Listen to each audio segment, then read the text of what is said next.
Well, Annie Potts on GCB on ABC. You've got Gigi Stopper. Tell us about Gigi. What's she like?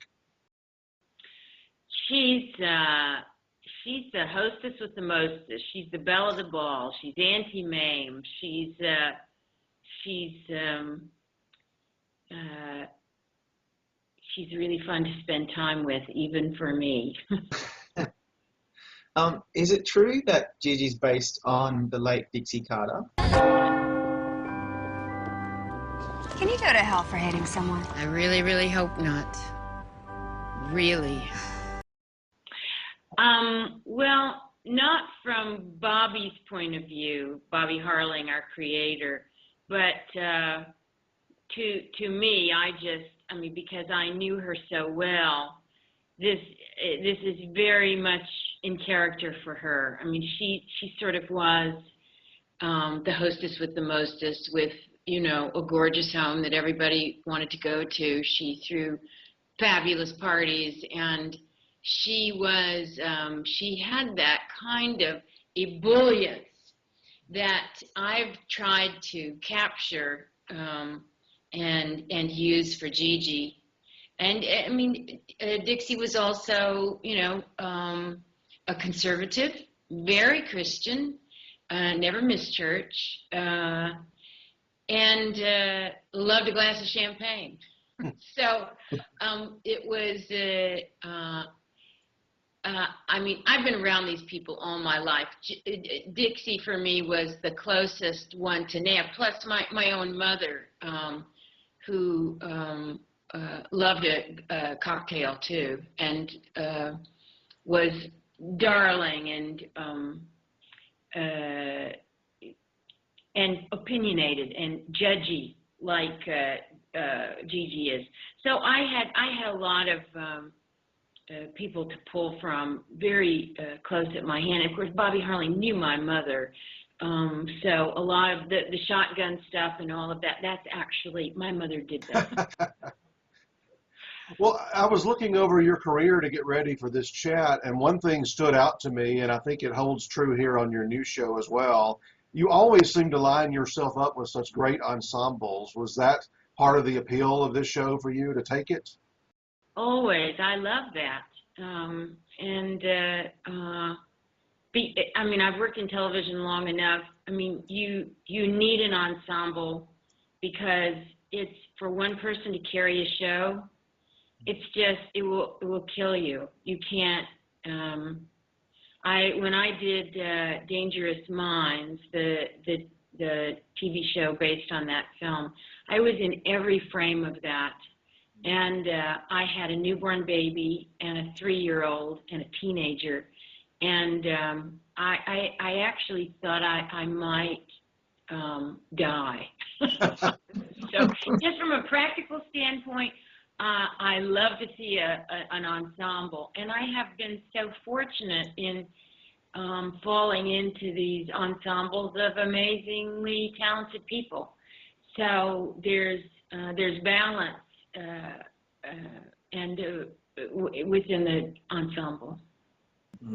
Yeah, also looking over your career, it's been you've been, obviously, as you said, you've been around for a while, and you're most known for roles in films like obviously Ghostbusters and Pretty in Pink, Jumping Jack Flash, and on TV especially Designing Women, Love and War, Any Day Now. But what really surprised me, and I had to recheck this because I thought this can't be right, is that you've never won an Emmy, and you were only nominated once back in '94 for Love and War. So can you take us back to that time when you were one of the nominees for the comedy lead actress category? Yeah, I was thrilled because, all of us in Designing Women were, Delta was the only one who got a nomination from that.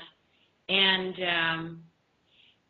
the Golden Girls, like all of them, got nominated every year. And we were in the same time span.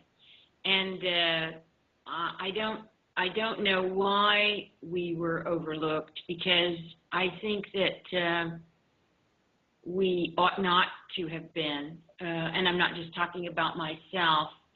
I can't explain that. I was thrilled to get nominated for Love and War, Um, and I've had a couple of SAG nominations for Best Actor in a Drama for any day now. And I was, because I love the SAG Awards because they're, it's a whole peer thing. And one always seeks the praise and acknowledgement directly from that. But I've been a bridesmaid a couple of times, but never the bride. Well, this role, I mean, back on Designing Women, you were sort of the most stable, I guess, maybe of the four. I mean, you were sort of the straight lady a lot of times. Here, you get to you really have a role that, I mean, I could just see your eyes light up sometimes. You just got so much to play with here. What would that mean if they got you into that Emmy category this year in the supporting race?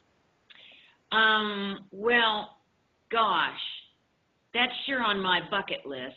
I have to say. It was funny when I was nominated for Love and War.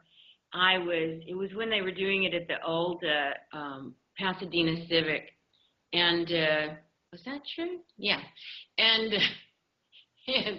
they put me on the front row, and I thought, oh, that's such a good sign. That they would put me so close to the stage, but that's where all the cameras were, and literally I spent the whole show with my gown and my knees up around my face because the cameras were going by so swiftly, and all the other actors who were winning passed me by. I said after that evening, I could literally say that I had been stepped on by everyone in Hollywood. So a girl could dream for a nice, a nomination and a nice seat. Yeah. I'm wondering, GCB obviously went through a couple of different titles when it was before it premiered, and I'm just wondering what your take is on the controversy or non-controversy, really, of surrounding the show's title.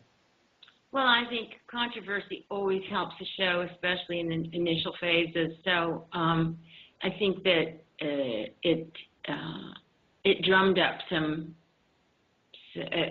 controversy drums up publicity. Audience, really. I think that, and it's based on a book called Good Christian Bitches. And I think those whom it was originally written for and about didn't apparently take offense at it. But clearly when the audience broadens to the whole of the U.S., then there's reason to imagine that it is. I mean, I think it's cute in this day of, tweets and Twitters and text and everything. We want that young female audience. So I think they came up with a good solution for it. Well, on your same network with Desperate Housewives ending, that would seem like the natural slot for all of you to slide into for next season. Have you heard anything at all about a second season? Not yet, but we should within 10 days or so. I mean, I think by the 12th of May, I believe they'll have their new season nailed down, and we'll probably hear something before. But we're still waiting right now. I mean, it's been. I think that. We got some great reviews, and people that I hear from anyway seem to love it.